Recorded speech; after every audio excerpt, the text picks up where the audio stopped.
What's the word, y'all? Moon's back again on this Friday. How y'all doing? You already know, had to get the video cooking. So, here's how we're bringing it. And we're also gonna be on Anchor. Got the little mic set up right here. Let's see if we get it in the vid. So, we're gonna be on YouTube with the videos. Gotta get the editing down, but that's how it goes. But we're gonna be going through La Liga and Premier League, breaking down both those leagues today.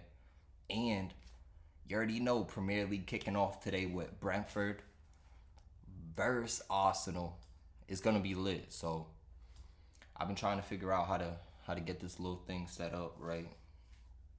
Get the video with the picture and whatnot, but we'll see how this comes out. It's just the first draft. Gonna keep the audio. That's on Anchor. Make sure you're following. Make sure you're following on all the social medias. Actually, we're gonna start off with that because I put together a little trailer video.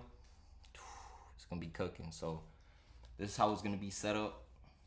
Y'all notice the jerseys behind me. Well, Iverson, Julius Peppers. I went to Bank of America Stadium, grabbed that when I was just a youngin'. And then we got Sadio Mane, Virgil van Dijk signed that new 4-year deal today. Shout out Van Dijk.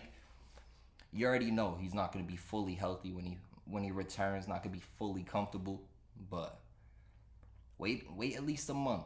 That boy's gonna be out there. I guarantee you. Mark it up now. At least 5 goals from Virgil van Dijk this year. Wait, it's gonna be a sneaky year for Liverpool, but let's shout out the social medias quick. So, at High Stakes Takes, I can't believe they don't have my actual at. I'm trying to put the S on the end, but looks kind of bougie, but whatever. You want to go check out all the latest hitters we got from April to July. I think there was 60 plus hitters. Ridiculous. Absolutely ridiculous. Live bets and just going crazy. Figuring out little things with teams that are maybe down or go in NHL. And we go over that in previous episodes. Make sure you go check it out. And we drop all the latest locks right before the game. About 15 minutes, half hour before the game. Lock it in. We pushed the streak yesterday to 13 days. Betting's been kind of slow lately. Olympics ended. Soccer's not really doing much. You got Champions League qualifiers, but that's not really going too crazy. We did hit Shakhtar Donetsk. Well, last week, that was one of my biggest hitters, so dropped that on there. And yeah, we just put our locks like that, set it up. We're on a 13-day win streak. Oh, about to get a copyright if I let that video play. But live bets like that, Chelsea almost blew it. See, I'll post it like this, right? One on the 8th, one on the 11th. Well, actually, 2 on the 11th. Chelsea did almost blow that. That was horrible defended by Jorginho, but that's how it goes. Actually, yeah, let's check this out. I'm going to replay this.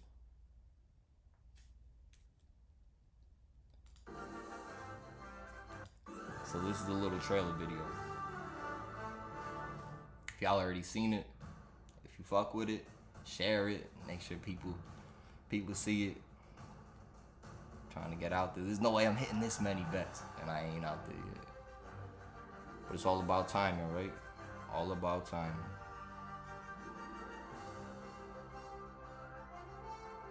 And anybody just listening on Anchor or audio only, this will be on YouTube. And you can find it at 212 Mooney. Or just look up High Stakes Takes and you'll see all our latest videos.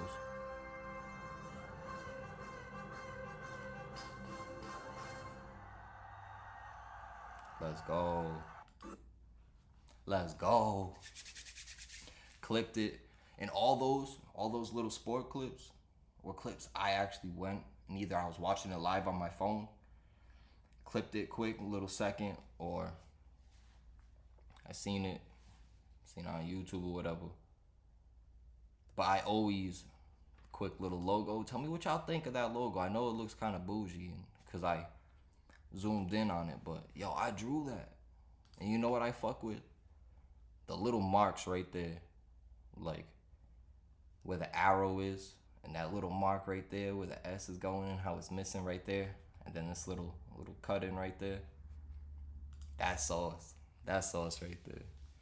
So we posted so many trailer videos. We edited it so many times. But yeah, that's the Twitter. All of our locks. We post all of them. Obviously, we get something wrong too. But bro, the 10-day streak. We had to hit 24 bets, and then I copped the iMac, and I was like, yo, I gotta lock in with the video. I'm going crazy. I need to put it all together. And shout out Artie Gz too. Arthur slid through the other night and chopped it up a little bit. Give me his opinion on certain things to take out of the video, this and that. And bro, we be going crazy. And then the IG. We post all these on our story, right? So we'll show what bet we hit with like a goal or a highlight in the game, right? Couple, boom, boom, boom. And I can't show because it's probably gonna get copyright. Just show it quick. But like it's all with the, you see it's all with sound too. It's a good follow. Because we even post like close calls, we post our misses. Like when we have Myron Badu for Monaco, he got his first start for the other game. Fuck. Damn, so this just, Anchor just stopped recording. Yo, Anchor been fucking up lately. That's crazy. I'll get out of there. But yeah, we post that all on our IG stories, and follow along is a good follow, but let's get into it. We're gonna preview first. We got the Premier League preview. I can't believe Anchor just stopped. Do I even save this clip? Like, I don't get it. And speaking of Anchor, it's supposed to be my sponsor, right? And how are you gonna mix? Well, actually, they deleted the Bundesliga preview. I go and look. One of the episodes is gone. I go and listen to it. It has the title of League One preview. And I'm like, bruh, this is a different episode. So I uploaded it again.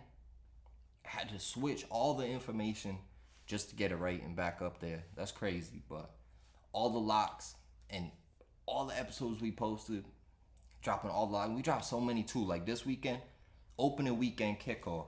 Bruh. Bruh. We got 14 locks.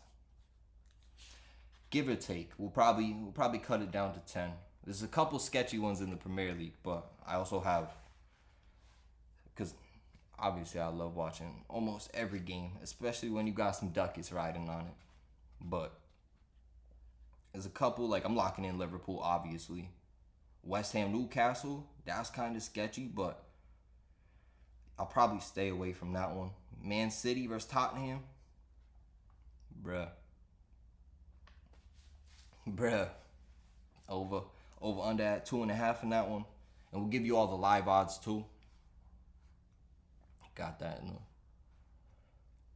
the background over here. And as we go through, and I gotta make sure it looks like big enough on the screen when I go through, and we're showing odds and over unders and the handicap bet. Like Liverpool minus 334 right now.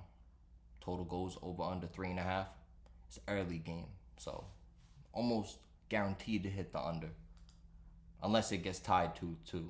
But I think Liverpool probably win 2-0, 3-0, and Liverpool favored by 1.5 goals. I think that's a good bet right there, minus 120. Going on the road against a newly promoted team that just got relegated last year. It's good to see him make that move back up into the Premier League, but I don't think they stand a chance versus Liverpool, especially with Van Dijk back. Let's go. Let's go. I can't fucking wait. I can't wait, bro. So let's get into it. And we're also going to be going through the transfers too of each team. Like Arsenal signing Ben White from Brighton, signing Lakanga from Anderlecht. Guendouzi, he was at Hertha Berlin last year. Sent him to Marseille. And that's our last lock. Where think they're playing Lorient? Almost positive. No, they're playing Bordeaux. And each team, Lorient, who's playing Monaco, and Bordeaux, each kicked off League One with 2 losses. So, or a loss each. But yeah, so for each league, we'll go through all the transfers for each team as we break it down and see. And actually, we got to bring up the futures bets too, because as we go through Premier League, I think we dabbled with the Premier League future bet in previous episodes, but I don't think we gave a La Liga lock. So we'll go through that. And it's kind of tough now. Messi, out of there. He went to PSG. That's wild. That's wild shit. And I think it's gonna take a little time to get, I don't know, accustomed to how they play and going over to Paris. Just like Ronaldo, he didn't really start off crazy right away. And even now, he hasn't been the greatest player over in Serie A. So it's tough when you move leagues, go from La Liga. So we'll see how that goes. And then Romelu Lukaku, bruh, going to Chelsea. He was there as a youngin'. And now, there's no way, Timo Werner, there's no way he starts. For real. Last year, so many opportunities to finish and just not making correct runs. And you can't really blame, right? You can't really blame, it's a new system. Because that's all about timing and seeing, and just read and play. So, offensive awareness. So let's get into it. We'll start off with the Premier League breakdown. So kicking off today, August 14th, we got Brentford versus Arsenal. The promoted teams, Brentford, Norwich, and Watford all promoted. The relegated teams, Fulham, they got relegated. So in a little note about Fulham, they went out and they signed Harry Wilson. I said Harvey because I was thinking of Harvey Elliott. But Harvey Elliott's going to be a dog this year. Just wait. Playing him in midfield, that's absolutely ridiculous. But he could be, imagine that, he could play winger and midfield. And you never know with the kid that's he's 18? You never know how much they're going to grow when they reach 20 or 21. So we'll see how that goes working them in midfield. But Sheffield United and West Brom were also relegated. The biggest opening weekend games this week. We got Man United versus Leeds. That's at 7:30. 7:30 on Saturday. Make sure you up. Get the crust out your eyes, boy. Because we got soccer and Premier Leagues back. Let's get it. Where's the soundboard? Where the soundboard at? Hit the bongos for that. Stop playing. Stop playing where the bongos at. Let's get it. So, Man United versus Leeds. That's at 7:30 in the morning. Chelsea versus Crystal Palace. That's at 10 o'clock Saturday. Everton versus Southampton. It's a tough game. You got Everton at home. Rafa Benitez, new coach over there. Southampton, they just sold Danny Ings. So it's probably going to be tough for them to score goals. Everton will probably win 1-0. It all depends if Richarlison is playing over there. Let's go check right now, actually. And I want to make sure if it looks fucked up on the screen once I post it, make sure you let me know. So we could work with it and make sure we get the video right. For real. So, Everton, Southampton. Richarlison, yeah. So, Richarlison, he played in both, I think, Copa America and went over to Tokyo and played in the Olympics. So, that's kind of tough. Andre Gomes, Moise Keane, Calvert-Lewin. See, I don't even... Gumbaman. I tried, right? But if all those players are out that are questionable, I'm staying away from that one. But Manchester United versus Leeds, 7:30. Leicester versus Wolves. Leicester look good this year. They just beat Man City? Just beat Man City to win the Community Shield. And granted, you're playing a couple academy players here and there, so it's not full squads for each team. But bruh, Patson Daka, he's gonna be a beast for Leicester. So, and Leicester, they also won the FA Cup last year. It's not like they were just slacking. And they finished 5th, not bad. Made the Europa League. But, oh shit. Did y'all see Chelsea versus Villarreal? Bruh. It was such a good game. I missed it. I think I watched like the last like 20 minutes. But I watched highlights and it was such a good game, bro. I guess there was so many chances that hit the post, went just wide, and then at the end, Jorginho, when he gets the ball in midfield, right? When he gets the ball in midfield and just stands there. He just fucking stood there. That is absolutely ridiculous. And then tried to pass it quick, turned over the ball. And right after that, didn't track back. Dude got hit in the box. Boom, back heel. And Jorginho was just like jogging. The guy that he was supposed to cover and cut in front of. Like I know Jordan Henderson would have definitely did that. And he scored. Gregor Moreno scored to tie the game. That was brutal. Absolutely brutal. But that's how it goes sometimes. Especially in a Super Cup game. Most championship games, they hit the under. So that's what I should have slammed. But I thought Chelsea would have pulled it off. But this weekend, if Romelu Lukaku starts, it's OVA. It's over. So, a couple other big opening weekend games. We already talked about Tottenham and Man City. That's Sunday at 11:30. Throw down the screen quick. I have a feeling that's gonna be a hell of a good game. And then the other biggest game I put Norwich versus Liverpool, cause you know we rocking with the Reds. I gotta get used to the camera for real, cause this shit it's like backwards, it's like flipped, and it makes it makes it like disproportionate or unproportioned. I don't even know which one it is, but you know what I'm talking about. Alright, let's get into the transfers.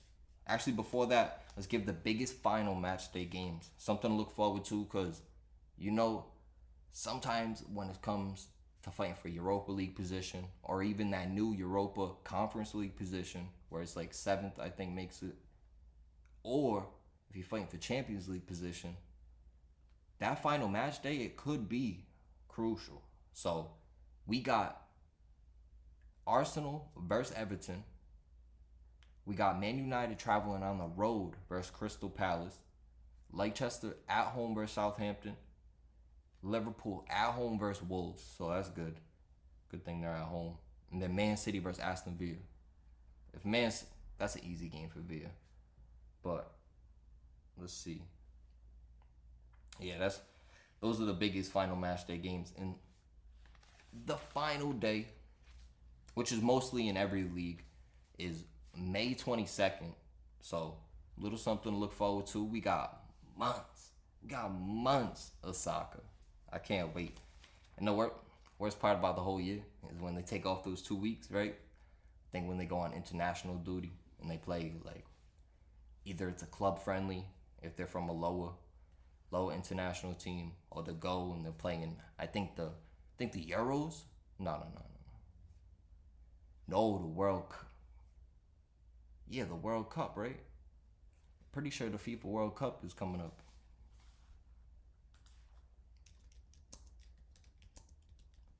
So you got the shit right here. Yeah, Qatar, 2022. So they're still grinding for position in that. So those little weeks, those are tough. But let's get back into it. So the new coaches in the Premier League this year, Patrick Vieira, he took over at Crystal Palace, and I think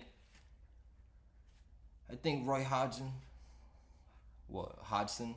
he was a decent coach, but he ran his time up there, and sometimes you need some new flow in there. So getting Patrick Vieira, former player, won titles in Ligue 1 and Serie A, and at the Euros with France. I said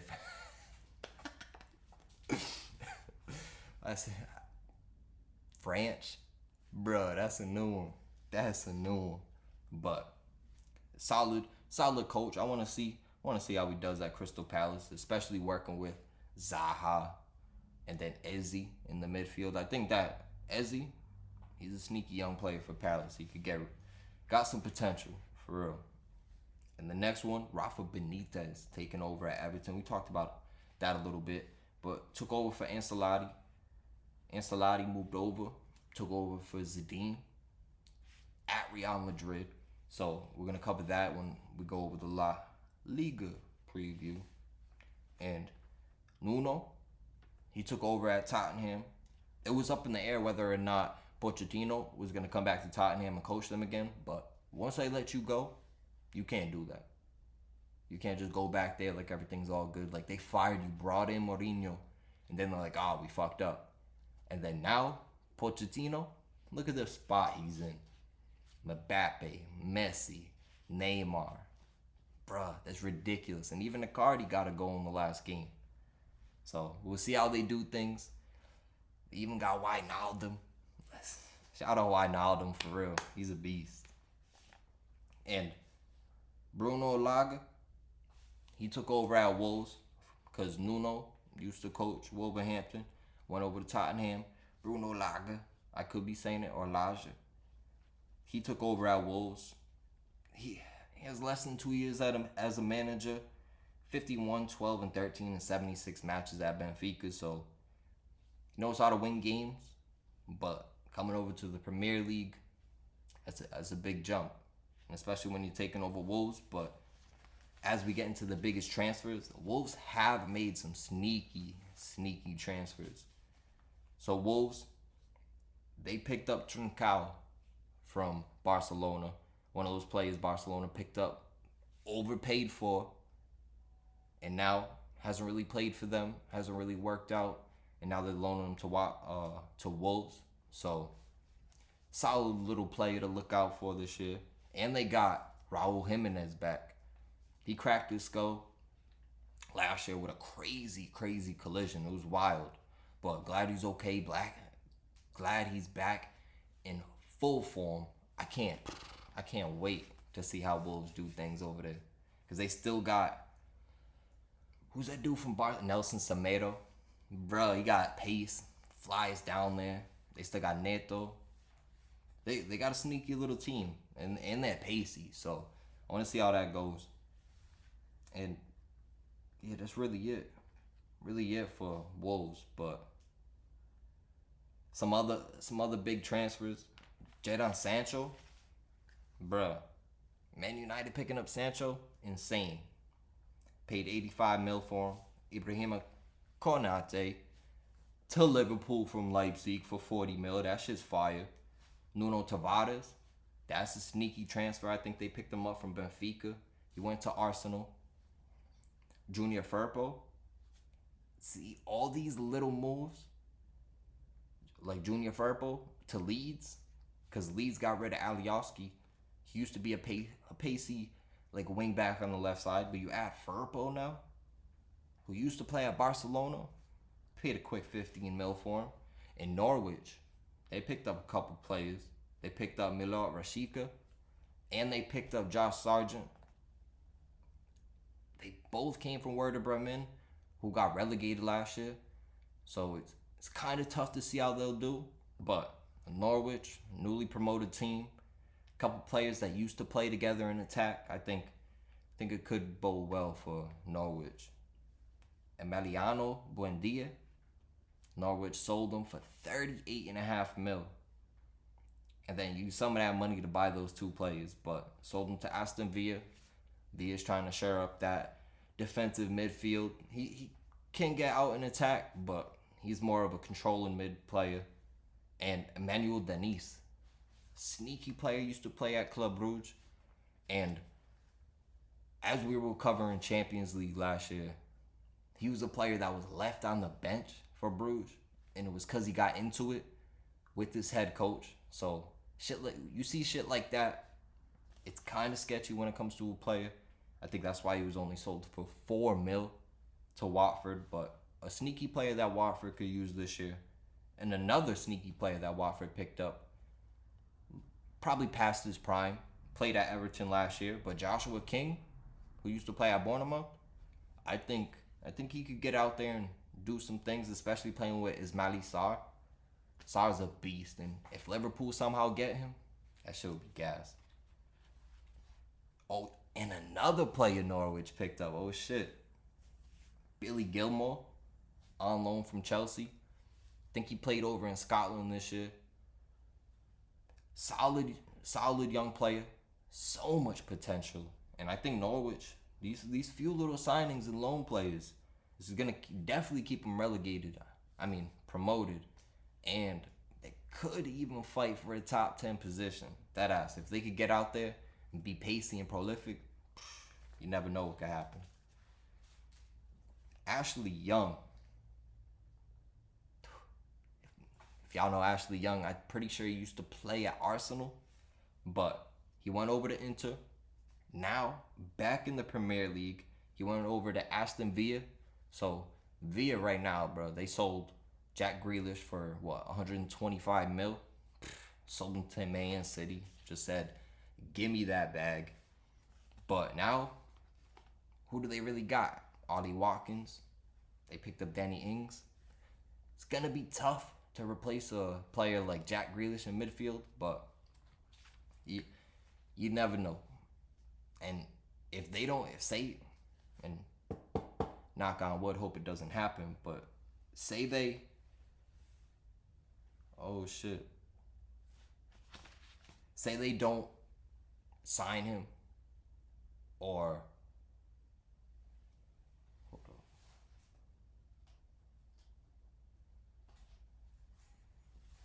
what the fuck?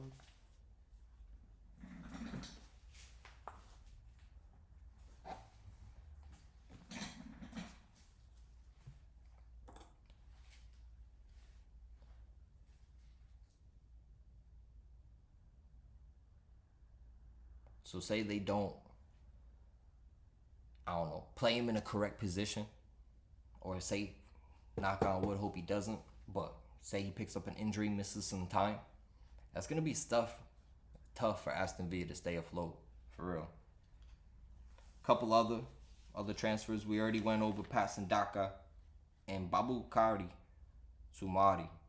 He came over from Lille.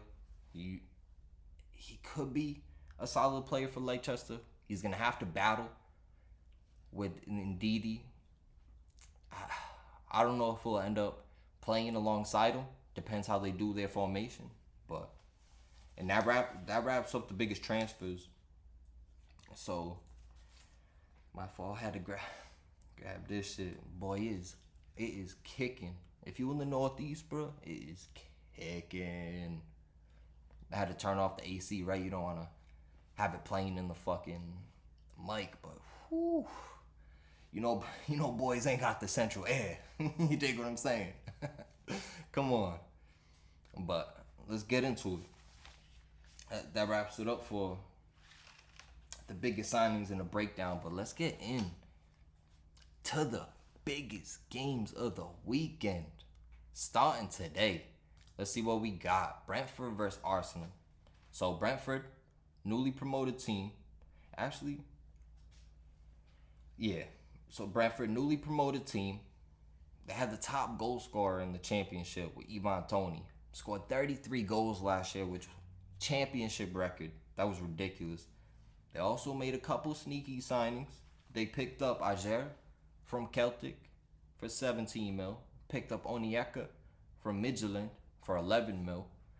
Players that You pay that small price, like you seen Robertson. We hardly paid shit for Robertson. Look at him now, one of the top left backs in the world. And shout out Robertson for real. I hope he gets better. Picked up a knock in the preseason game, but I hope he gets better quickly and don't rush back for real. I think I think he'll do just fine at left back.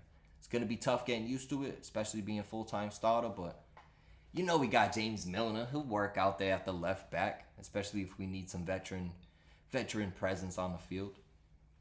But Arsenal finished 8th last season.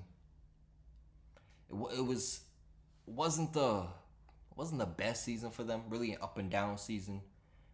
Arteta, they finished strong, and I think this year, since they don't have to worry about European football, it's only going to be League Cups and worrying about how high they could finish in the league.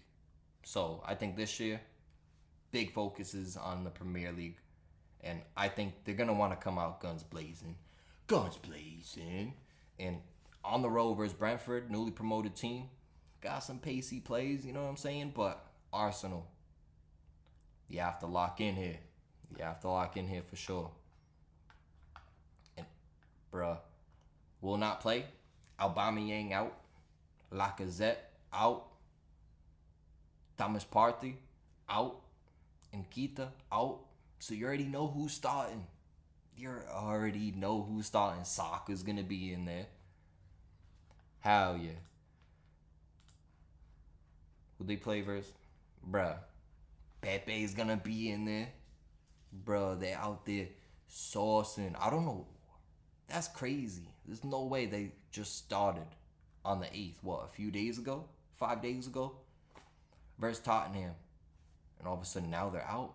That's kind of wild. Seeing that.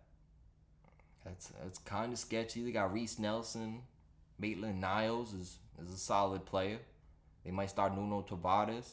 But Saka, he'll definitely be in there. New pickup at center back, Ben White. Another big signing this year. Brent Leno, solid. Bellerin and Tierney, let's go. And Xhaka, he better just lock in. No crazy tackles. But I think Lokonga, that's a big signing, especially with Partey out. And Smith Rowe, he's a sneaky player, but hasn't really shown that next step yet. So maybe this year, right?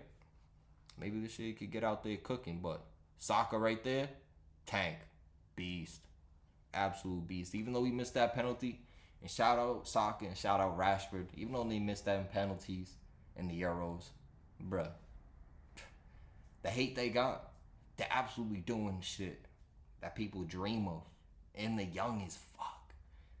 These people, if they came to the U.S., they couldn't even legally drink. Some of them. That's insane. So, out there playing at the Euros, pressure, world of pressure on their shoulders. If they miss, you fucking miss. And they're still great plays. Great plays, for real. Love watching them. But, Arsenal, I might have to see when that lineup drops. A lot of people are going to be hammering Brentford. Actually, let's see how, bro, I'm still getting used to the controls on that, but I think that's sick.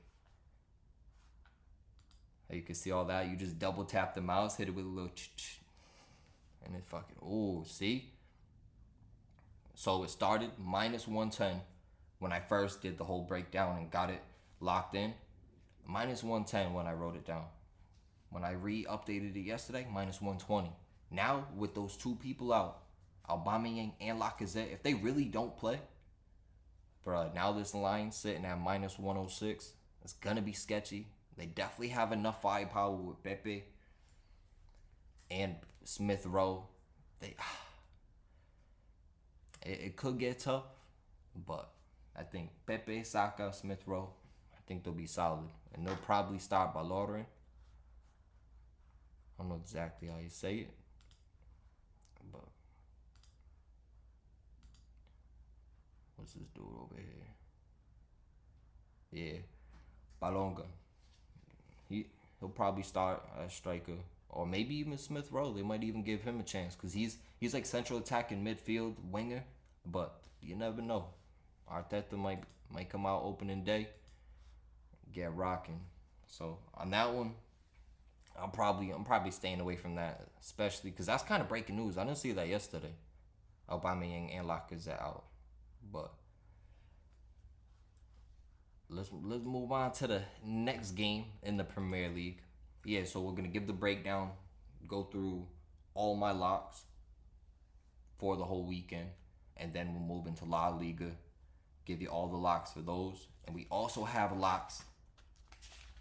Where's it at? In Bundesliga. We already gave you the Bundesliga breakdown. Make sure you go check that out. Make sure you go check it out, and if you fuck with it, shout out the kid, and shout out High Stakes Tapes. And then we also got Ligue 1, who already got started. You probably seen me pull that up.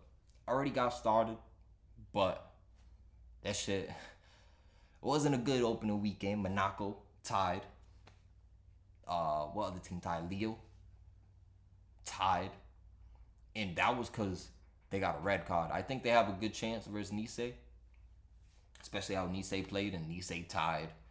Fucking PSG went down 1-0 early to a newly promoted team in Troyes.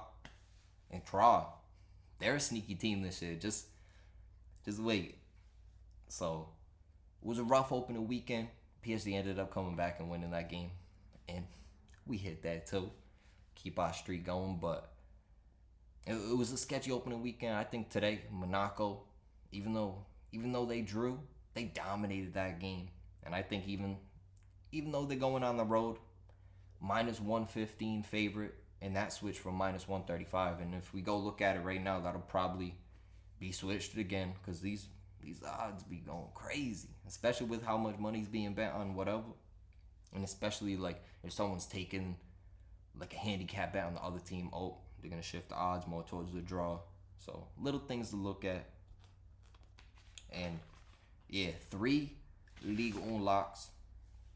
Monaco, we'll just rip it right now. Monaco, PSG, and Marseille. Marseille's playing Sunday.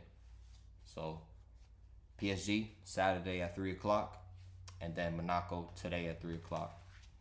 And this will probably drop around 1:30. I think it's like around noon right now. So just as long as the video comes out good and all that, it's looking good right now, you know what I'm saying? But it's probably gonna drop around like 1:30. So let's get back into these locks. 7:30 Saturday morning, crust out the eyeballs. Man United at home versus Leeds. Let's go. So people out for this game. That's huge. Marcus Rashford, Edison Cavani, Bailly. He was off and on starter, but Jesse Lingard, who had a hell of a season at West Ham, and that's another. Lock it in. That's another thing about West Ham. They had Jesse Lingard absolutely playing out of his mind last year. So once we look into who West Ham actually got, once we go over that lock, and like right here, West Ham probably at the bottom. Yeah, so who they bring in?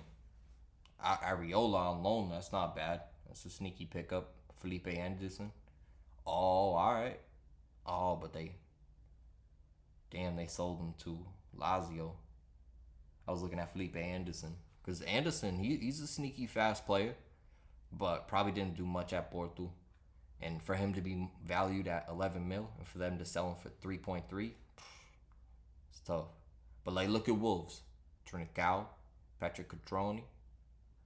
Did Cutrone go back out? Nah. Like Willian Jose. He went back to Sociedad. Rui Patricio sold to Roma. That's one. But Jose Sa, probably see something in him. Or Rafa Mir?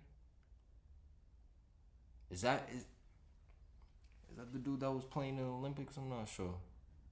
But yeah, Wolves didn't really pick up like Trincao, sneaky, and then adding him, I think that would be solid. But he's only on loan. West Ham didn't really do much. Yeah, so Watford picked up Danny Rose. Free transfer, that's solid. That's solid, newly promoted team. Okay, okay. Jerome Sinclair. Bruh, do y'all remember him when he used to play on Liverpool? Oh shit. I didn't even know. Oh shit. I think we actually sold him to Watford back in the day. Let's let's lock back in. Let's go. Man United versus Leeds. Last year, Man United finished second, which solid. That's a solid finish. And 21, 11, and 6. Scored the second most goals in Premier League last year with 73. And they added Jadon Sancho. So, even though Rashford's out, I didn't see Martial on there.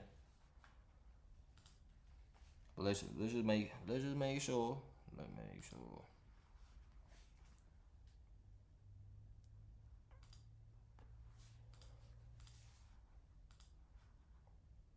Yeah, so see, didn't see Martial on there. Lingard, he won't play. Rashford, he won't play. Cavani, he's also out along with Alex Telles.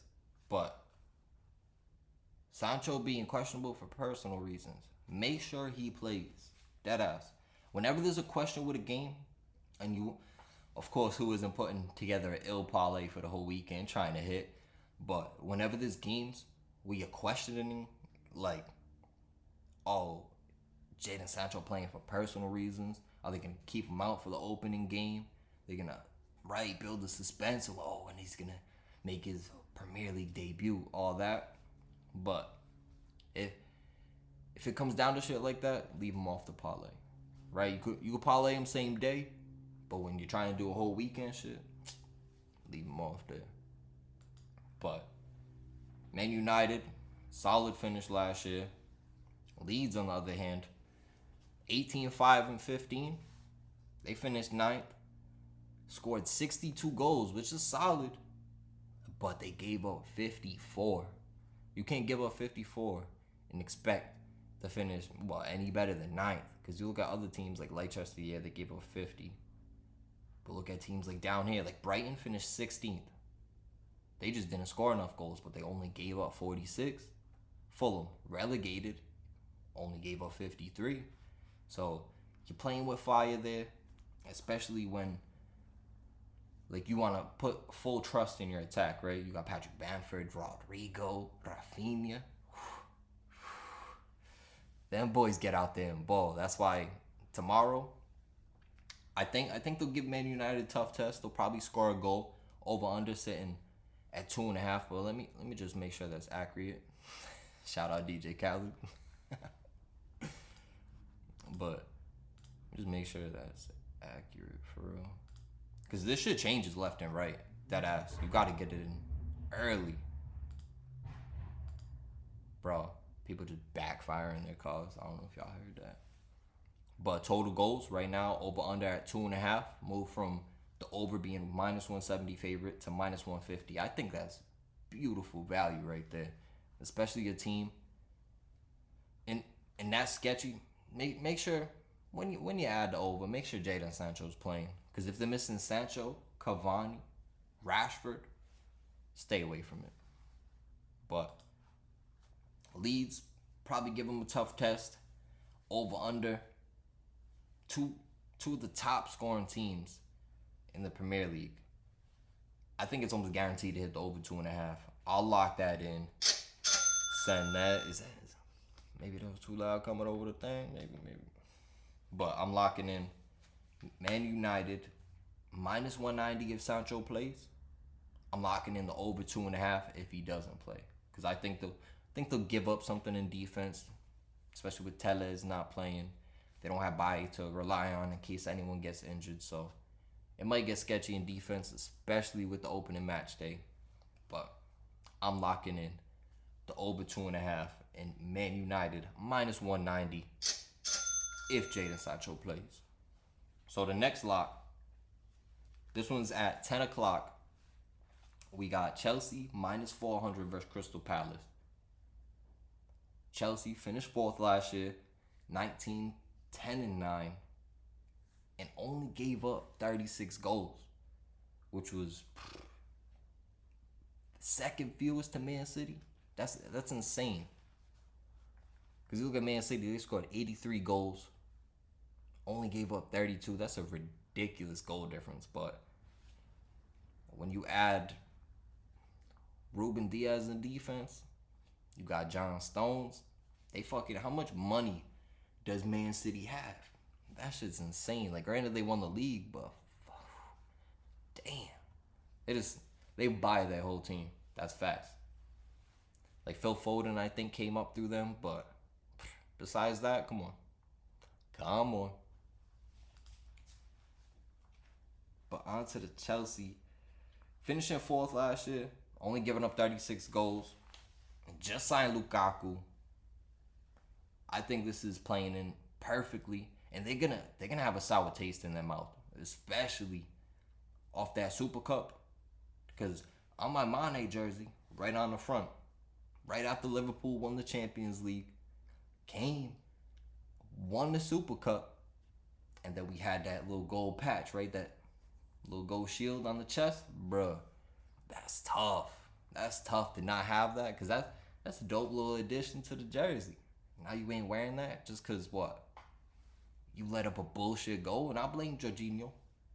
Blame it all day. Standing back took on that man.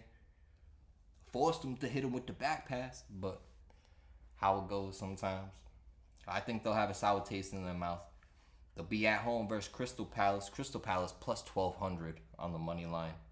The over-under on this game kind of sketchy, because Palace, you never know with Patrick Vieira. They could get a goal. But Chelsea, I think they'll lock in defensively. The goal versus Villarreal, really out of the blue. And Crystal Palace, one of the worst defensive teams last year. 66 goals against. That's third worst in the league. But they tried to shore up the defense. They signed Joachim Andersen from Lyon. Dropped a quick $19 million bag on him. So hopefully they're going to try to finish better than that 14th place finish last year. So this game, I don't think they have a chance. Chelsea right now, I think they'll come into this game, they'll be dominating. And see, like last game, Ziyech, he got injured with that shoulder. He went and scored, got injured like minutes later. So, oh shit, Eze, he's out for Palace. Yeah, they got no chance. Lukaku, questionable. But even if Lukaku doesn't play, Chelsea is absolutely stacked.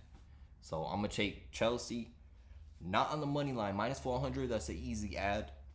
But if you want to boost your odds a little bit, get to cooking a little bit, Chelsea, favored by 1.5 goals, is sitting at minus 130 on the money line. That's what Moon's locking in. HST locks back on this Friday. Huge day. I cannot wait. I cannot wait for this shit to kick off. That ass. Hopefully this video uploads quick. That ass. Because sometimes, like when I was dropping videos before, try to do it on my phone, right? Wi-Fi connected, perfect, all that. But bro, it would take like an hour and a half, 2 hours just to upload. It's like, damn. But now we got the Mac, we cooking. And hopefully it uploads quick. For real. So the next lock, also on Saturday in the Premier League, we got Leicester versus Wolves at 10 o'clock.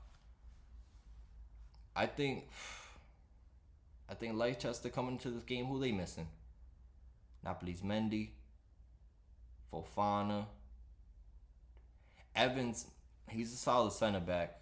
Castagne, he really gets thrown out there here and there. What lineup did they put out against Man City in the Community Shield? Right, Ricardo Pereira. Indeed, he played right back. That's solid. But that's James Madison. For him to play central mid? That's kind of sketchy. But Amarty, he'll fill in there. Soyuncu, solid. Javi Bonds, solid. James Vardy up front.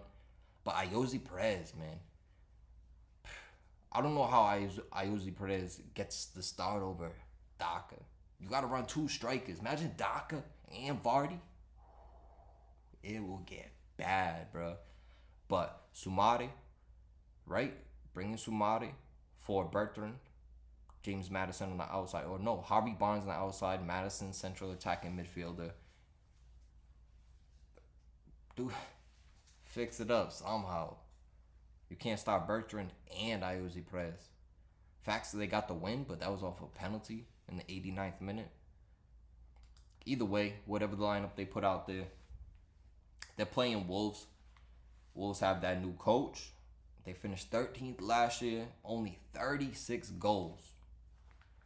And you only scored 36 goals and you lose your head coach. They gave up 52, a next 16 goal difference. They got lucky last year. They probably got a few more draws than they deserved. And finishing 13th, that's close, man. That's close. 45 points to finish 17th. Like, the relegated teams did awful. They did awful. But you don't want to start finishing below 10th. Once you start finishing below 10th, the coaches get fired, players get sold, fans start getting anxious. So that shit's crazy. So coming off that Community Shield win, I think Leicester will be on fire. So we're gonna lock them in. What are they sitting at right now? Oh, motherfucker. It said no available windows. They be playing. I had the right. I had that shit up somewhere. I don't even know where the. See, still trying to figure this shit out. But I was thinking about going live too, like, so we could have the chat rocking, right? Have this set up as we're going through the games, and y'all asking questions about whatever locks, like preseason. I don't really fuck with preseason like that. But Patriots, good preseason team, had to lock them in. But going live with soccer, especially, like, say it's like 3 o'clock, right? That should be insane. Should be insane. Because we hit a lot of live bets too. But let's see what they're sitting right now. So Leicester minus 150 on the money line. Lock 'em, man. Lock 'em, man. Facts. But the over on that 2.5, I'd stay away from it. Or that's solid right there. Leicester in the under 2.5. I think that's almost guaranteed. Depending how Wolves play on defense. They're usually a solid defensive team, but with a new coach, sketchy. So Leicester, that's definitely a lock for sure. So lock it in. In the next one, Watford versus Aston Villa. Now, we talked about Aston Villa a little bit. Their team just selling Jack Grealish. Granted, they signed Danny Ings, but Ollie Watkins, it's tough. They finished 16, 7, and 15 last year. Scored 55 goals. But Grealish was a big contributor there. And giving up 46, if they didn't score so many goals, they would have probably finished around 13th, 14th. So maybe now they're on the transition. And Watford, on the other hand, newly promoted team. They got relegated last year, so good to see them back in the mix. Ismail Sarr finished last year with 4 goals in his last 5 games in the championship. And Watford, they've beaten Aston Villa in 3 out of their last 5 meetings. So in this one, I think it's almost a no-brainer to take Watford plus 0.5 on the road. That basically means win or no draw. And RI Sportsbook, bro, they don't offer that shit. Right? There's no, like, win or no draw. Or draw no bet, right? There's only, like, handicap betting. Oh, now, see? Shifted a little bit. When I first did it, it was minus 150. Now it's minus 160. I think that's almost guaranteed to hit. Aston Villa, on the other hand, we'll see. See if they made any moves like Douglas Luiz, he's out. Trezeguet, he's out. Ollie Watkins questionable. I think this is. Oh shit. Oh, I thought Nathaniel Chaloba. But yeah, with Douglas Luiz out, I think because he's a beast. He played for Brazil over in Tokyo, and I'm pretty sure he played at the Euros too. But he's out for this game. I think. Come on. I think Trezeguet out. Ollie Watkins probably won't play. I'm gonna take Watford plus 0.5. Lock it in. Lock it in. Now we're just dropping locks. Pick and choose what you want. We're gonna finish with a good record this weekend. And if we obviously aren't gonna parlay all of them because Man United, they might not play anybody. Opening weekend game at home, all of a sudden they get beat by Leeds. You never know what opening weekend shit, but it's all the fun of it. And the next lock on Saturday, we got Norwich versus Liverpool. Liverpool, they finished third last year. Solid showing, bruh. They killed it to end the league. End the year, and they needed to. Like, insane showing at the end. I think they won 6-7 games in a row. Absolutely ridiculous. But because they were teetering. We lost 4 center backs last year. Insane, so many injuries. But we ended up kicking it into gear. Jurgen Klopp, one of the best coaches, best managers in the world, pushed us into third. For us to get that third place finish, that was crazy. That's crazy. And that just shows how good of a manager Klopp really is. So, 29-9 finish, 68 goals. That's solid. That's tied for third. Gave up 42, but that's with missing a lot of center backs. I think even Fabinho got hurt for a while. So, for us to even only give up 42, and Man City gave up the fewest in the league and gave up 32. So 10 more. I think that's solid. Solid from Liverpool. So this year, adding Konate, Virgil van Dijk, and granted Robertson's injured right now, but Robertson on the left, Trent Alexander-Arnold on the right, Fabinho dropped in the central defensive midfield. And then if Harvey Elliott, if he gets nice enough where he's starting, oh my God, it's going to be absolutely ridiculous to watch this team. We haven't even made any crazy signings either. Granted, Konate, we needed to shore up the defense, but we didn't go fucking drop 100+ mil. I think Man City paid more for John Stones than we paid for Konate. Now let me just make sure we.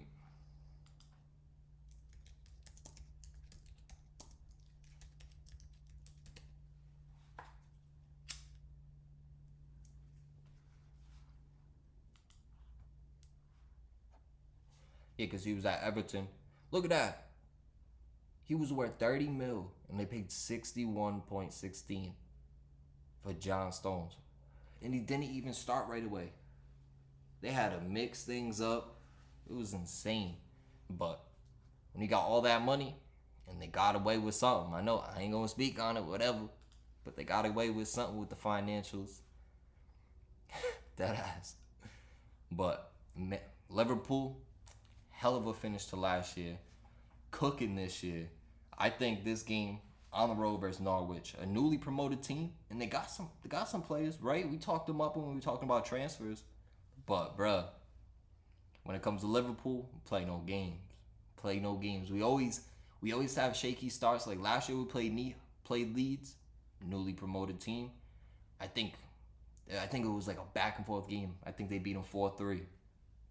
But this might be like that. I don't think so. I think they'll lock in defensively, and they'll probably pick up that 2-0, 3-0 victory. So for this game, we got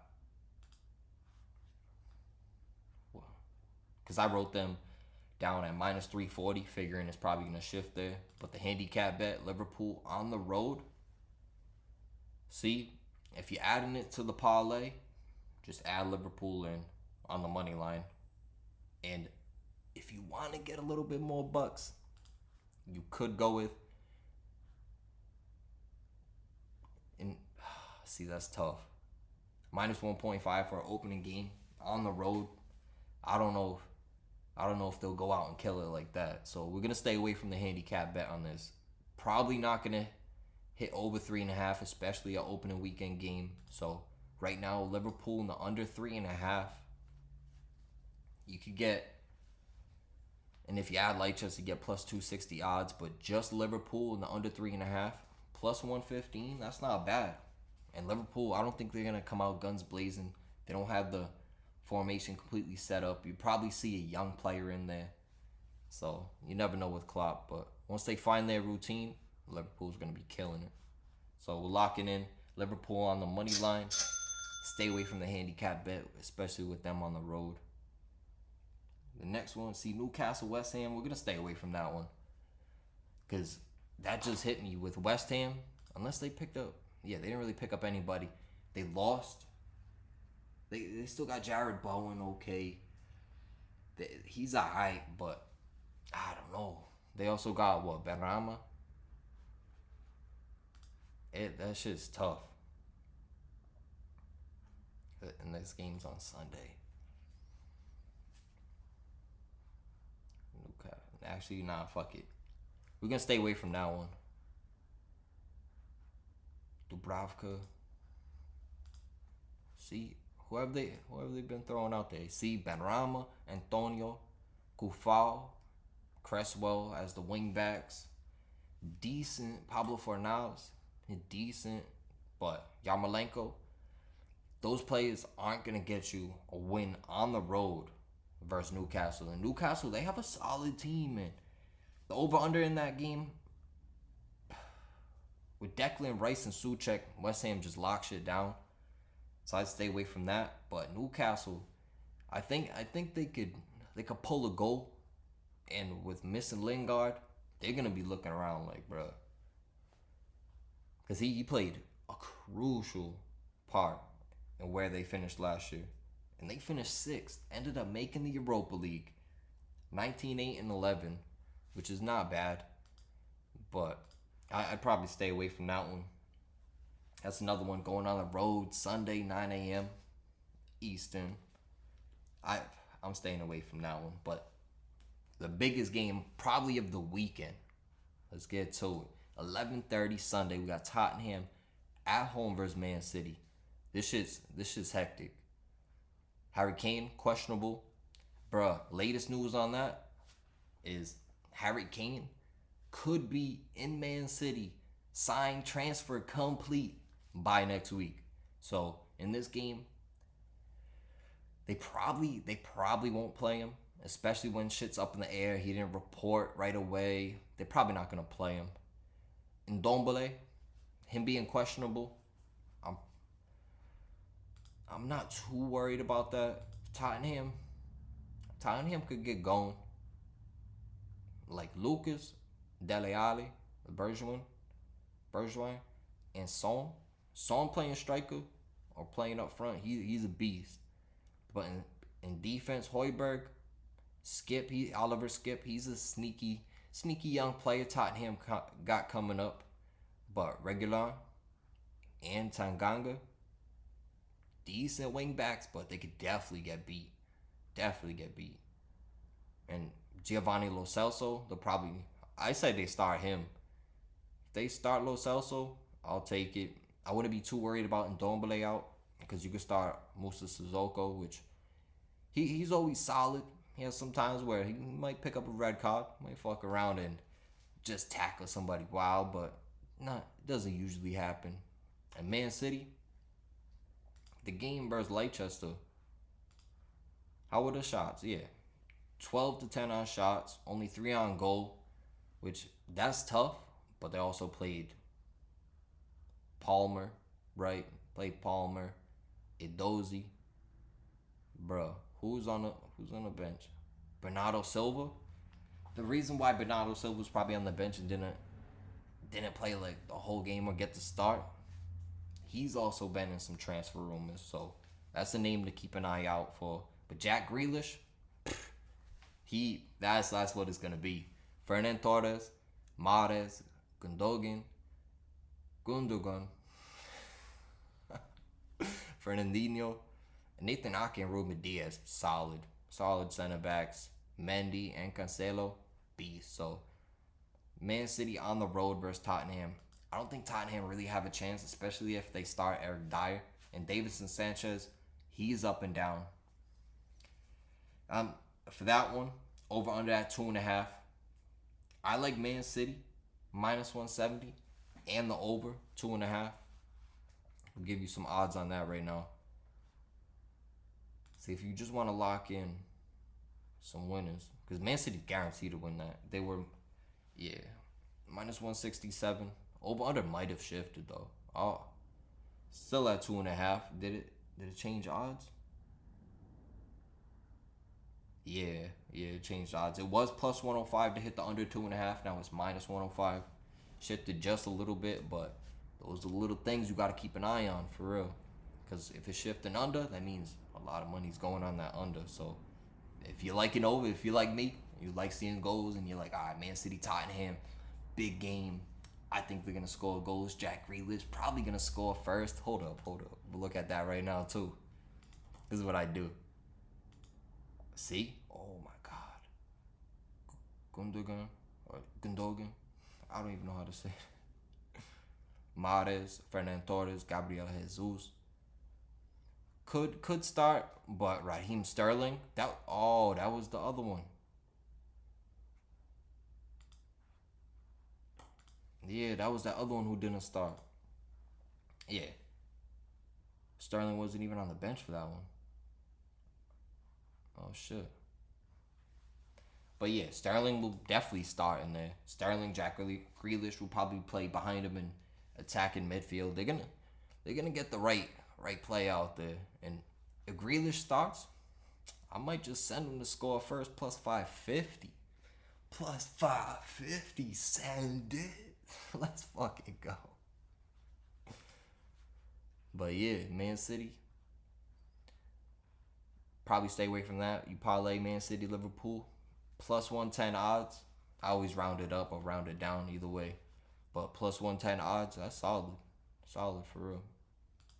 And does that wrap it up for the Premier League? That does. That does. So that's a wrap for the Premier League locks. Huge weekend starting today at 3 o'clock in 2.5 hours.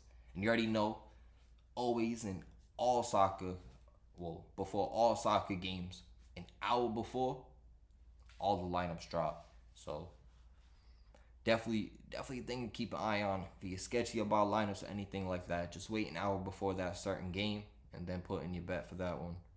Or if you just don't give a fuck, send the parlay, right? Just send it.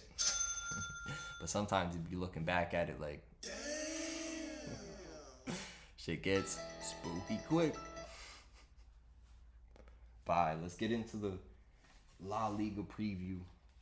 Shit, what we got going? Facts. So, because I have Bundesliga locks right here, which Borussia Mönchengladbach at home versus Bayern Munich today. I think it's going to be a fire game. We only got one La Liga lock because it's kind of sketchy with Atletico on the road this week. Joao Felix, I'm pretty sure, is hurt. He's not playing in that game, even though they have Suarez. Could get sketchy. So I'm staying away from a lot of the locks. My one lock for that one, we'll actually give it to you before we break down the La Liga. My one lock for that one was Sevilla. Bruh, Sevilla, they hardly did me wrong last year. Only time they did me wrong was when they played Dortmund in the Champions League, and they could have easily won that game. So Sevilla minus 235 versus Vallecano. Vallecano, newly promoted team, plus 675 on the money line. I wouldn't really worry too much about them. Sevilla, they finished 4th last year, 24-5-9 record. only gave up 33 goals. That's solid. They signed Eric Lamela in a little switch transfer with Tottenham for Brian Gill. I'm pretty sure Tottenham paid a bit more. I think they added like 38 mil on top of Eric Lamela, but solid player for Sevilla to pick up. Could go play a Campos in there. I think they got Suso also near Sadi. I think he's striker, bruh. Definitely a couple, La Liga pickups right here. Who should be a pickup?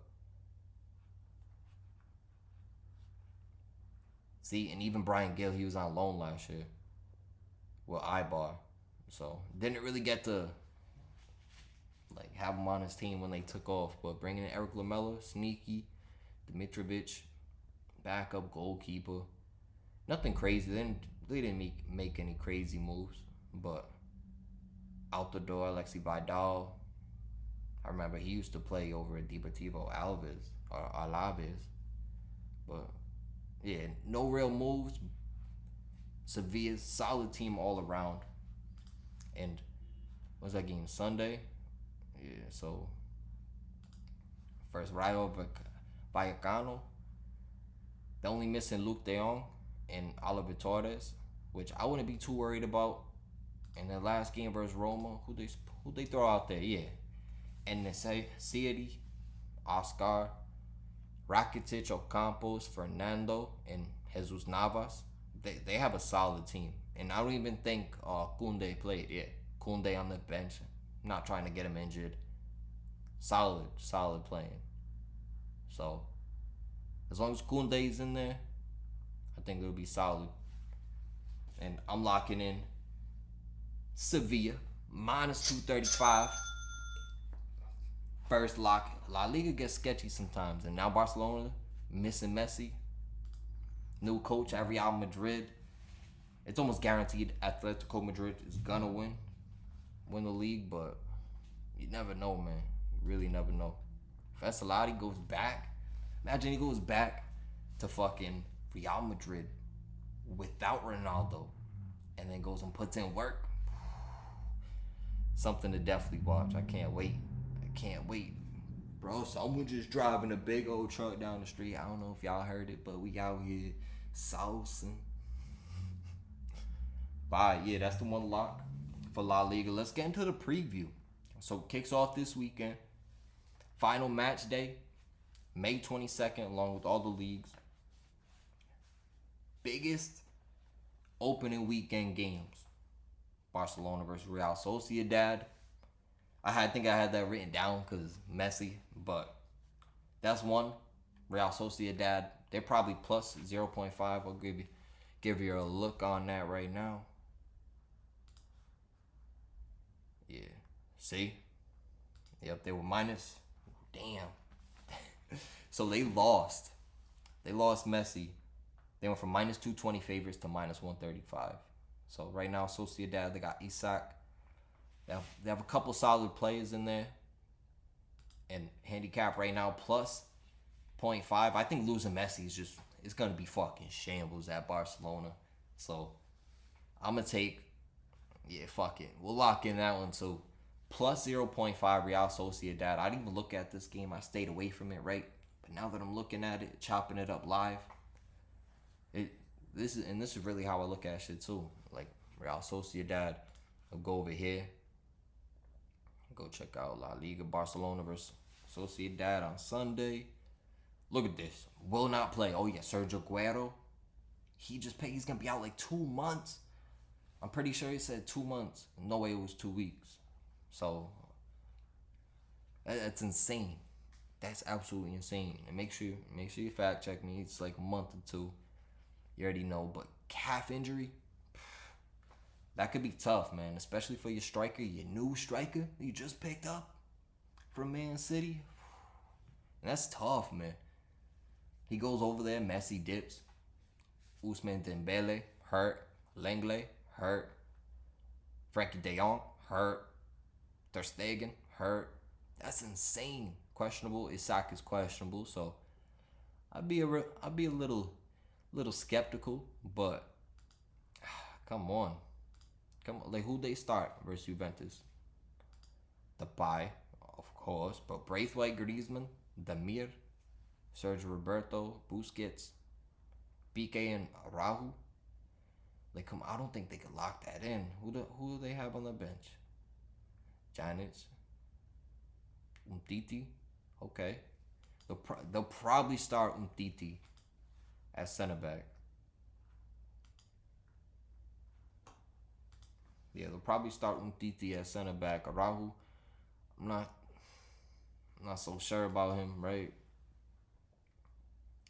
22, probably just getting right. Just started getting some play time. Hasn't picked up a card or anything yet, so that's solid. Getting a little bit of match time after being on the bench all that time. But Barcelona first game without Messi, I think that's an obvious to go Sociedad, because Sociedad, they're a solid team. They're a solid team too, and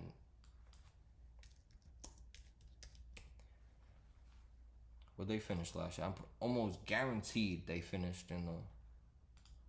Yeah, I didn't even go over that game, but yeah, finished fifth. They were at the top of the table. I think through like 20 games they were finishing top of the table, but ended up losing, getting some draws in there, and scoring 59 goals. That's not bad. What's that, like fourth most, fifth most? It's not too bad at all. But when you're battling teams like Villarreal, Valencia finishing 13th, that's insane. It's gonna get tougher. It's gonna get tougher this year. And Sevilla finishing fourth, Barcelona finishing third. They were back by 7 points. 2 games in a draw. So Barcelona, they might make Europa League this year. We'll see how that shit goes, but it opens up spots. Real Betis, they could sneak in there. Maybe even Athletic Club.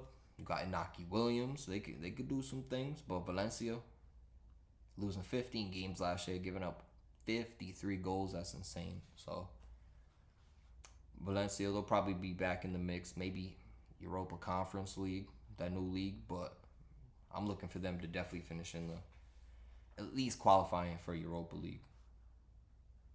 But solid team in Sociedad, that's a guaranteed lock. So lock them in 0.5 on the spread. I think that's, let me just go give you the latest. Yeah, plus 105 odds. Bracket in. Back up the Brinks truck. Let's fucking go. So, the biggest final match day games, I also have Barcelona written down, but they're at home versus Villarreal. That's a tough game, man. That's a tough game, especially for your final match day. Real Madrid at home versus Real Betis. Gonna be tough. Real Sociedad versus Atletico Madrid. Atletico Madrid traveling on the road to Sociedad.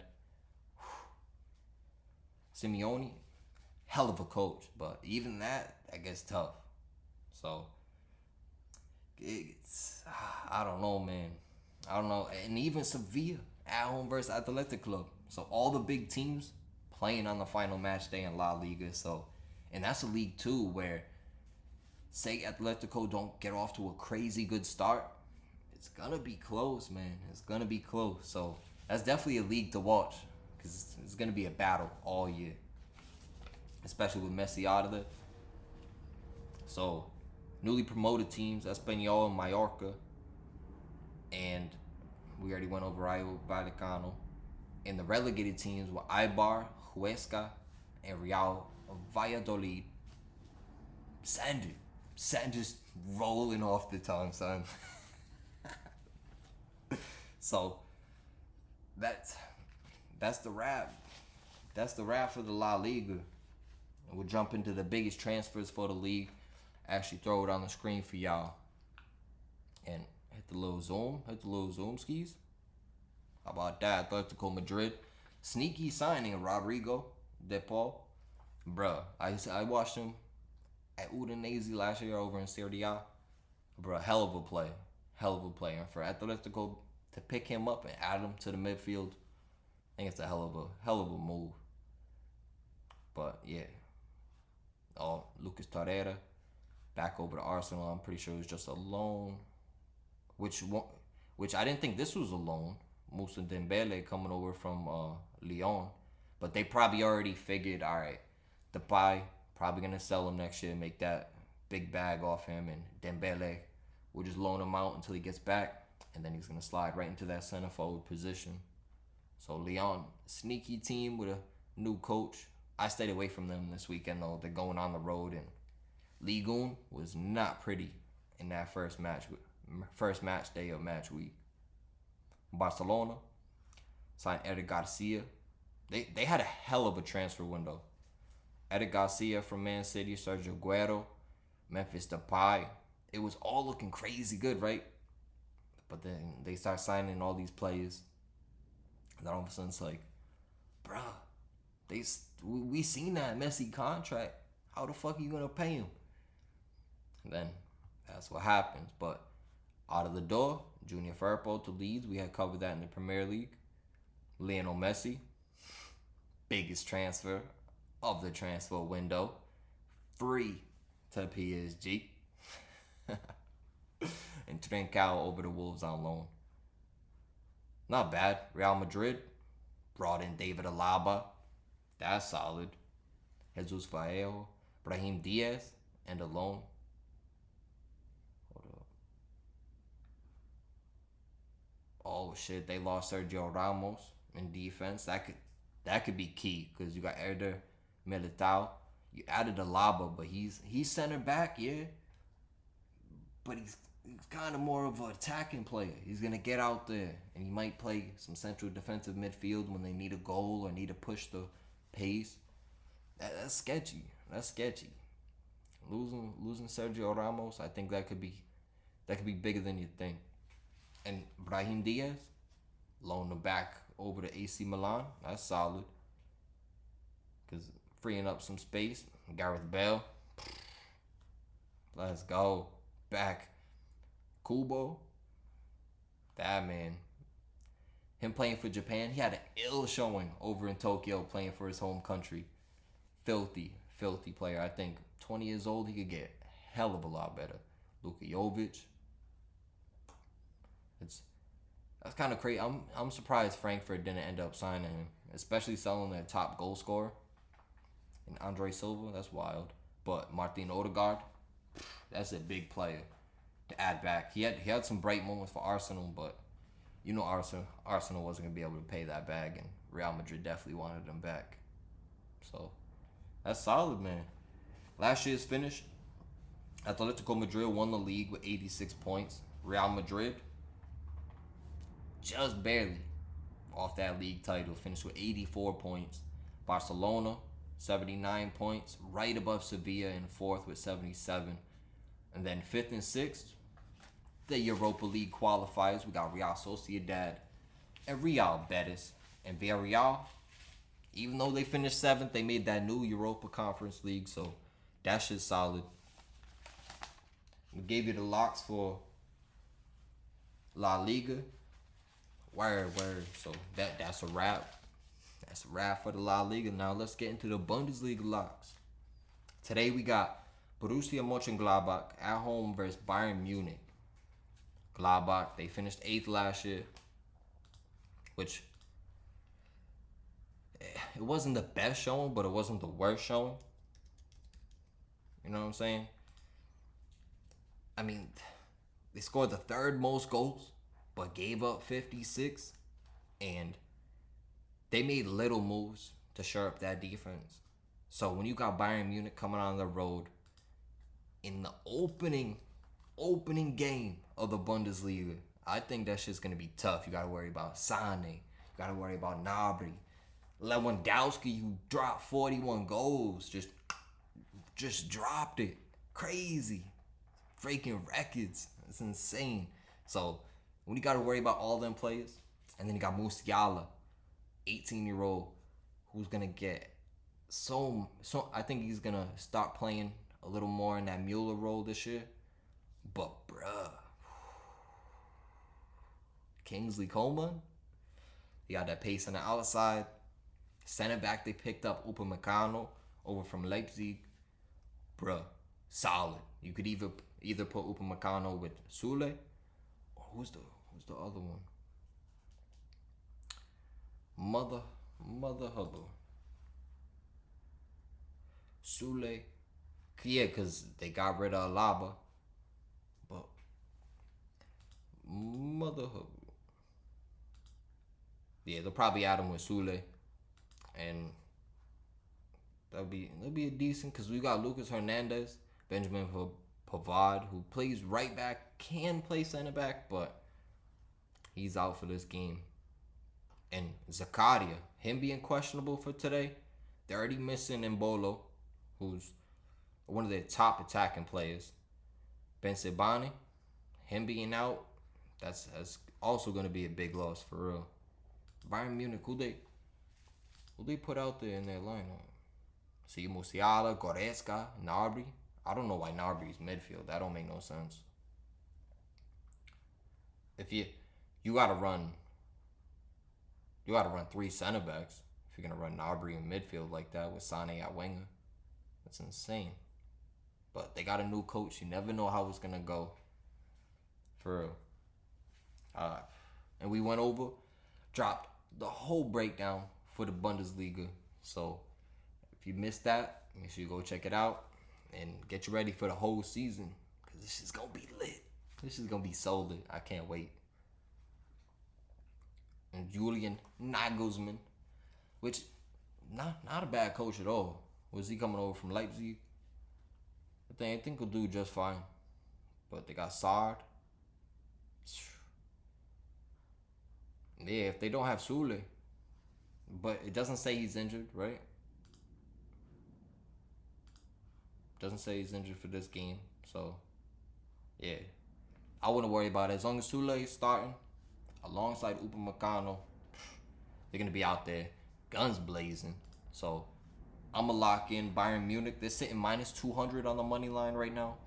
Let's see. Well, that was when I wrote it down. Let's see if I. See, this is my first time doing that. I keep looking down at my notes. I got this shit right here. Just look it up live.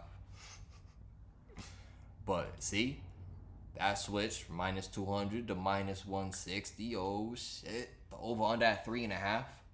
I think that's guaranteed to hit the over. Bayern Munich, they score goals left and right.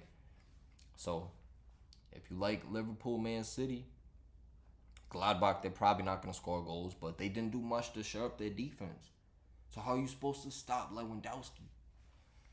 If you're not sure about the over-under, you could lock him in minus 160. That pushes a Man City, Bayern Munich, Liverpool parlay to plus 240. That's solid.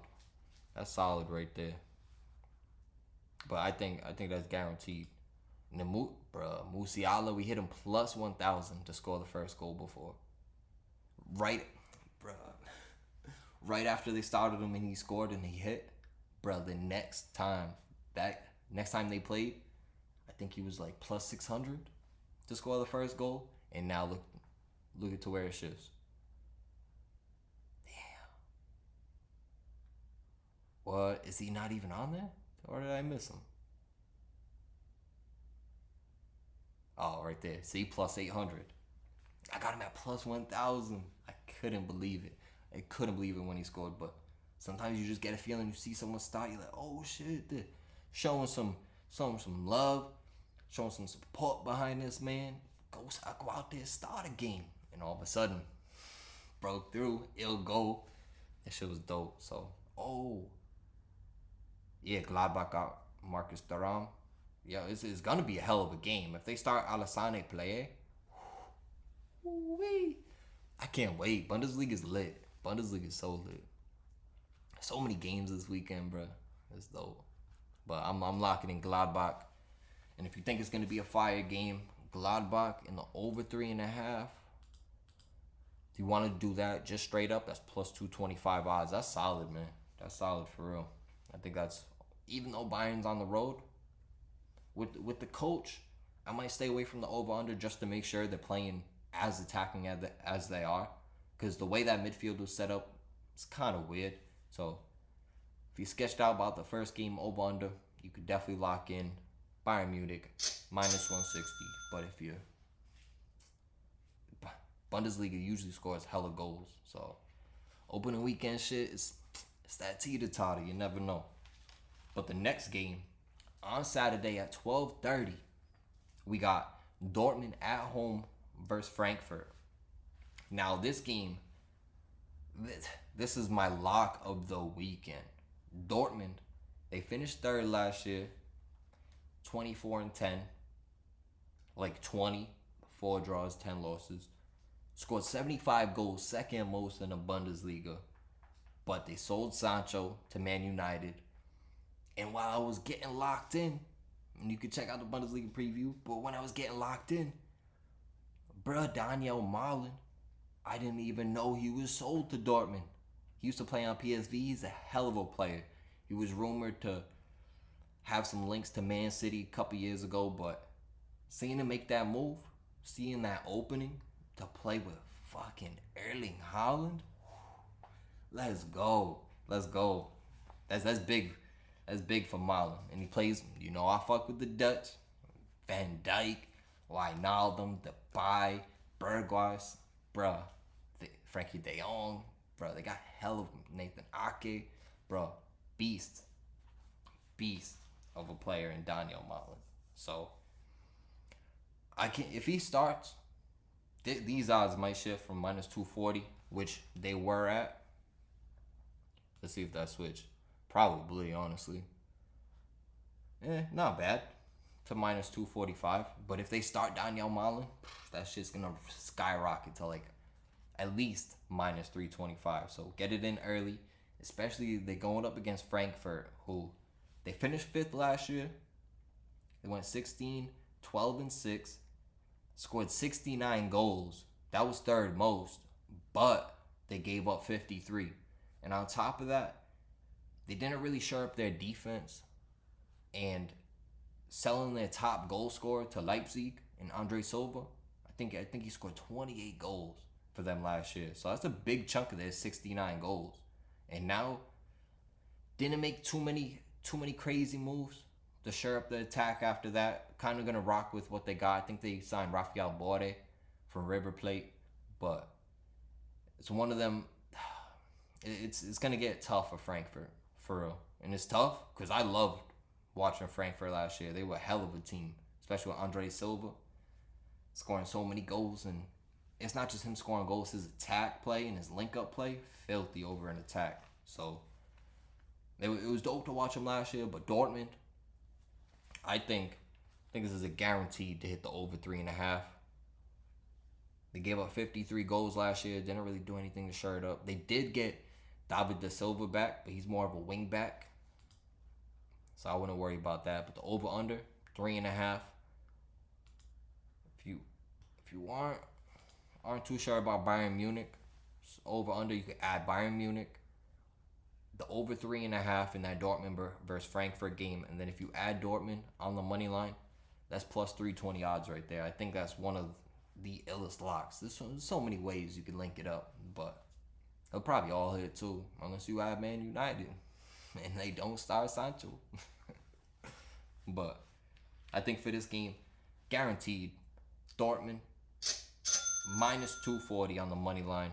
And if you aren't trying to fuck with minus 245 or over under, if you think Dortmund will just come out and they'll just lock in, get that victory, minus 1.5, that's not bad, especially versus Frankfurt, who is gonna find it tough to get an attack and find their rhythm, especially with a whole new front. And Dortmund, Erling Haaland just dominated. I think they won 3-0 in the DFB Pokal game. We hit Erling Haaland plus 150 to score the first goal. Let's go. But he probably, I don't know if we'll do it this game. We gotta see. That's like spur of the moment shit. Like, lineup dropped. Who he got? Word. First goal score. But I think plus 105 odds for them to win by at least 2 goals. That's a hell of a bet too. So I'm gonna lock in Dortmund on the money line. I'm gonna lock in the over 3.5 in this game too. And then I'm gonna lock in Dortmund minus 1.5 at plus 105 odds. Send it. Dortmund, I'm riding high on them this year. I think Erling Haaland, He's not going to play around. And Daniel Malin, I don't know how much people seen of him in the Eredivisie last year, but I'm not sure. Yeah, I'm not sure if he was really put on the map like that. And he didn't really play much for Netherlands, but he is a beast linking up with Zahavi and all them folks over there. So seeing him on Dortmund, can't wait till he starts full time. So I'm locking in Dortmund. And then the German Super Cup, Dortmund versus Bayern Munich, that's Tuesday, August 17th. Bruh, over under 3.5, lock it in. Early. I think the over is minus 105 right now. It's probably going to shift to minus 110, minus 120. That's one's guaranteed to hit the over. It's always one of them games where they score hella goals. And I think that's one where Bayern Munich, they might not pick up that victory. You got to look at Dortmund at the plus 0.5. That's a winner, draw, no bet. Well, actually, that's not really a draw, no bet, because if they draw, that means they cover the 0.5. So it's so fucking weird. And now y'all actually get to see and link up, all right, boys, with the fucking sportsbook, Rhode Island sportsbook, straight garbage, straight basura, crazy. But it's what I'm working with. If I get sponsored by somebody that's offering a wide array or a wide variety of bets, hit me up, because it's early. We're still working. Let's go. It's crazy that I might actually post this to YouTube. But it's got to, you know what I'm saying? Had to do it. Iverson, that boy. Let's go. So that's the Bundesliga locks. I just seen a low battery shit on my phone. I'm connected through hotspot right now. On my fucking, on my computer. Because for some reason, I think something's blocking something. So I got to figure that out. Make sure that shit's on point. Make sure the connection is on point, son. So let's go. Let's fucking go. We're just going to rattle off the League One locks, break it up a little bit. But today, Lorient plus 375 versus Monaco. Monaco minus 115. They dominated in that 1-1 draw on opening day. 75% of possession, 15-5 on shots. But Badu, we had him first goal scorer, missed that wide open goal, bro. Wide open. Picked off the ball, went around the keeper, and went to shoot it lefty, and then fell. Didn't even hit the net of the goal, nothing, bro. It was insane. It was actually crazy. But it's those jitters. Little jitterbugs on an opening day.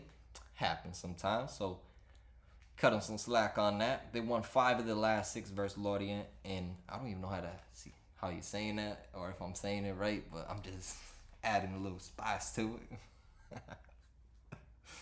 So Lorient also started with that 1-1 draw versus Saint Etienne. Gave up 20 shots, blocked 6 of them, and only had 38% of possession. So I think this game, even though they're at home, they drew their last meeting 2-2, but before that, lost 5 straight to Monaco and scored in that draw in their last meeting on their only 2 shots on goal. So that was really luck of the draw. We're going to lock in Monaco, money line, minus 115. Just give you a live log, just to make sure odds around point. Minus 120. See how that shifts? Minus 135, minus 115, now minus 120. I think Monaco, that's a guaranteed lock right there. So it's my first one for the Friday at 3 o'clock. Now Saturday at 3 o'clock also. We got PSG at home versus Strasbourg. PSG minus 480 favorites. Plus minus 520. That has now shifted to. And I'm reading off the book like it's not right here. See? Minus 530 now. See? That's going to keep on going. They might end up as minus 600 favorites. Especially if the lineups drop and Messi's in the lineup. That might hit minus 7. You never know. But over under at 3.5. I'm staying away from that. They still need to find their sauce. They got outshot by Troyes in their last game, but they got the dub and scored 4 goals in their past 2 games versus Strasbourg. I think Messi if he starts, but Kylian Mbappe, he's already familiar with Strasbourg. Neymar if he starts, already familiar. And if they somehow work Icardi as striker, imagine they drive Messi right in behind him, just with that left foot, just pass to the left, pass to the right, just dumping Neymar down with long balls and fucking Mbappe. Their speed with the intricacies in the play of Messi is gonna be a beautiful thing to watch. And Pochettino, he's so glad he didn't go over to back to Tottenham. And he's probably like, look at me now, right? I'd be doing the same shit, but blessed. He's in a blessed position, and I know he's gonna make the most of it. He was a hell of a coach. I'm not gonna say I don't even know why he got fired, but Tottenham was kind of rocky. But now you see Harry Kane, he's probably still gonna be out of there. So maybe it wasn't him. Maybe it's above. You never know, but it's definitely dope with him at PSG now. Strasbourg started off Liga on play with a 2-0 loss versus Angers. A game with 36 fouls. So it was a cagey affair. Each team had 18 fouls, and they last got a result versus PSG in 2019. So going on a little bit now without a result versus them, and that result was only a draw. So obviously I wouldn't be looking into PSG draw no bet because that's above 1,000 odds, minus 1,000 odds. So doesn't even make it worth it. But PSG money line minus 530 right now. I'd add them to the parlay just because they're guaranteed to win. Strasbourg, no chance. And if Messi starts, everyone is going to be locking that game. So PSG money line. And their last 2 games, they scored 4 goals in each game versus them. I think last game was 4-1, and the one previous to that was 4-0. So PSG, if you are looking into a little handicap bet,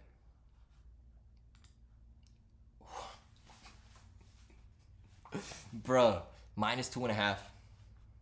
I'm almost positive there was another game exactly like that. We stayed away from it, and it was the smart thing. So I'm gonna stay away from minus 2.5. That's fucking insane. And then the lock for Sunday, we got Marseille versus Bordeaux.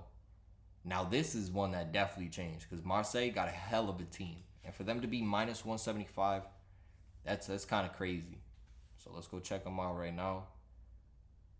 Did I pass them? I for sure did. Where are they at? Oh, right there. Minus 180. Shifted a little bit. By kickoff, it'll probably be minus 200. Because today's Friday. Still needs a little bit. But let's see. So, first goal. What the first goal score is at? Payet. He's been going crazy. They just signed Cengiz Under. Conrad De La Fuente, American international that came over from Barcelona. So, sneaky player right there. Randancic. Okay. Who else? See, that's really it. Kalou plays for Bordeaux. That's not bad. He gets out there. If Bordeaux score the first goal, it's going to be Kalou. Promise you. Marseille got Guendouzi. That's a solid pickup too, man. Caleta Carr, I think he's out for this game, but I wouldn't worry about that too much. Just go make sure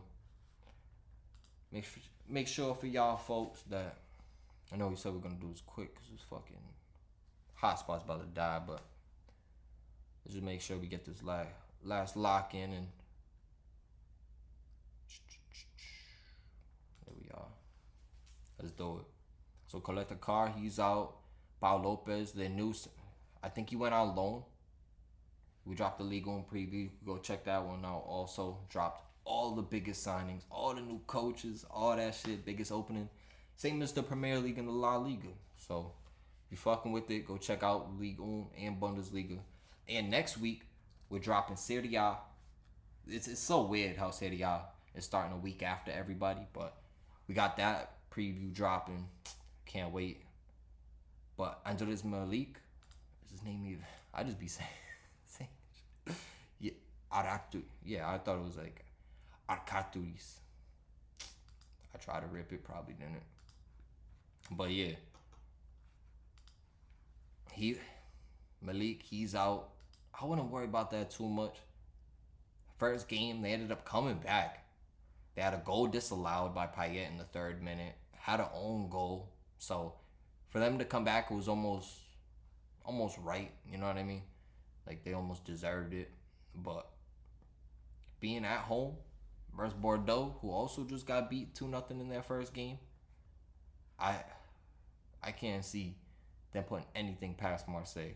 Like granted, they scored a couple, but you got Mandanda in there. He's a hell of a goalkeeper. You got Mavi. He's alright too. I mean, if you start Mavi, you're gonna be taking out either Balerdi, which they probably won't, and Saliba. That was one of their newer signings. And Perez. I mean, he got a yellow card and an own goal. He probably won't start. That's fucking insane. But Unger getting that start, that's solid. Radoncic, maybe. But Kaletakar, that's a tough loss. Malik, also a tough loss. But Marseille, I think they have enough firepower up front to get it done. So I'm locking in Marseille on the money line to wrap up these fucking locks like a gift, son. Let's do it. Let's do it. And that's how we cooking back here. Now let's get the full screen. Break down the jerseys quick. Bruh. Alright. See, everything's backwards. I gotta make sure. Virgil van Dijk. Signed Bobby Orr. Stop playing. Cleveland throwback. And shout. Speaking of throwbacks and all that. See, it makes my hat look fucked up. I don't even know. But we locked in. Lock. But Cleveland locked in. If y'all watch Chicago and Tim Anderson walked that off the 9th inning, I'm pretty sure either Stanton or Judge, boom, rocket, home run, up by 1 run. They think, everyone going back to the dugout. They hit him with all that. You never know. Never know. Because Tim Anderson, down a run, same shit. Walk it off in the cornfield. Because they're playing, what's that shit? What's that shit called? I knew I was going to. Field of Dreams. I think that's what it is. Yeah. Yep, that's exactly what it is. So the Field of Dreams game, well, that shit was wild. And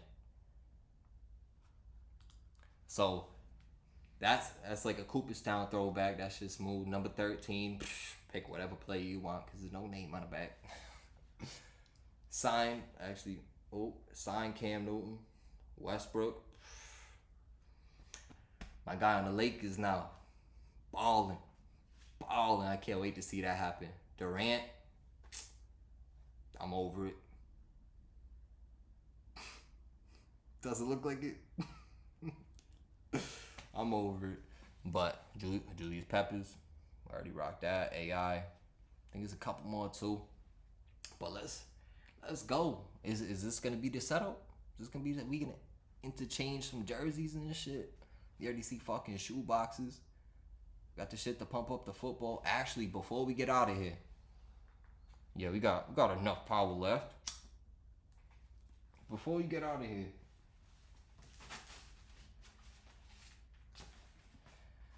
y'all know how I got host my own draft and whatnot. Bro, look at this shit. Got that, dude.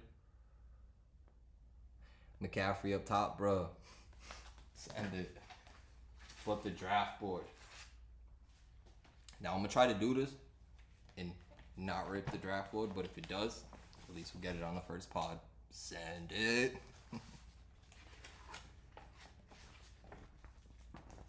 Oh my god, bro. This shit look amazing.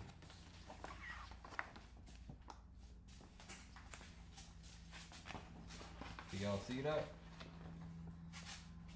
Look at that. Right? Right? Derrick Henry, Mahomes, and McCaffrey? Stop playing. Stop playing. And shout out all the folks in the draft, too.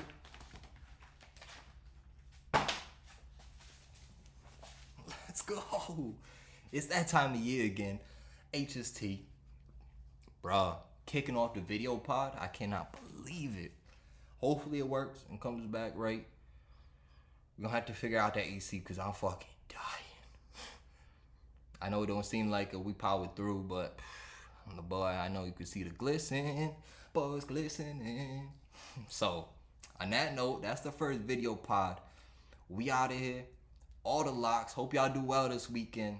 And there's definitely a 10-team parlay for you to cipher up and hopefully hit. So, on that note, we're wrapping shit up. And that's love. Moving back with another one. Actually, we'll get the music rocking like usual, right?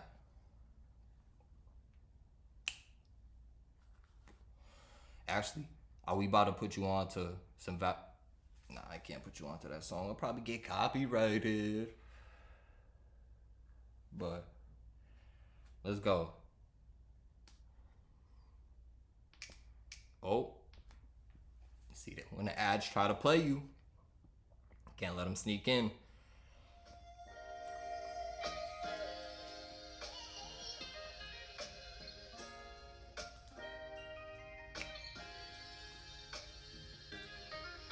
See, and then I'll just move this over to here. So once I click on the actual dot, it's a little setup on the side, you know, try to figure it out. Let's go. Let's go. Is this about to be the start of something crazy? I'm just trying to get my face out there. It's beautiful, man. I can't believe it, for real. It's been a grind, but happy as a motherfucker, for real. On that note, we out of here. Killing it this weekend. HST back. All the locks on the Twitter. Make sure you locked in, following. And until next time, stay safe. And we out of here. Love.